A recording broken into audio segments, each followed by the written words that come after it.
let's talk Niddos, Tyranid warriors.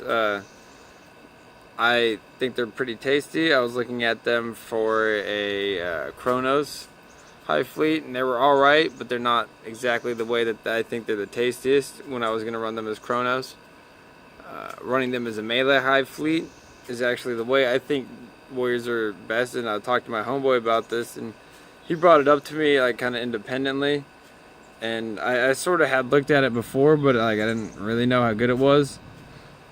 But let's get into it. So there's the troop selection, and the way I would run it is min squads of Tyranid warriors in groups of 3 for right now.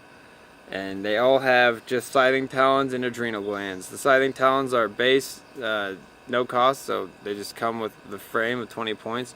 Adrenal glands cost 1 more per model, but it's worth it for the extra 1 inch on the charge and the advance for me.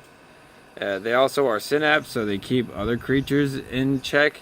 So if you have multiple groups of these or multiple warrior breeds, I'll say, kind of like the Tyranid Prime, you will have an excellent group of synapse creatures running around doing work in the field. That's not all. As far as cheap synapse goes, they're cheap as chips. They're toughness 4. Let's get into the stats. They're movement 6, so they move 6 plus d6 plus 1 plus 2d6 plus 1. They have weapon skill 3 up, ballistic skill 4 up. They're strength 4, toughness 4, 3 wounds, 3 attacks, leadership 9, and a 4 up armor save. Ooh, that 4 up armor save is actually pretty tasty. 3 wounds and 3 attacks at T4 is also pretty nice, especially when you consider that this is troop selection for Nids. I think the best thing about this is their attacks profile and melee, as I think many Nids' best thing is. It's their scything talons, because you bring 2 sets of scything talons. We were unsure about this last night when me and my buddy were talking about it, but it has been errated that with 2 sets of scything talons, you don't get 2 bonus attacks, you get 1. You don't go to 5, you go to 4 bonus attacks.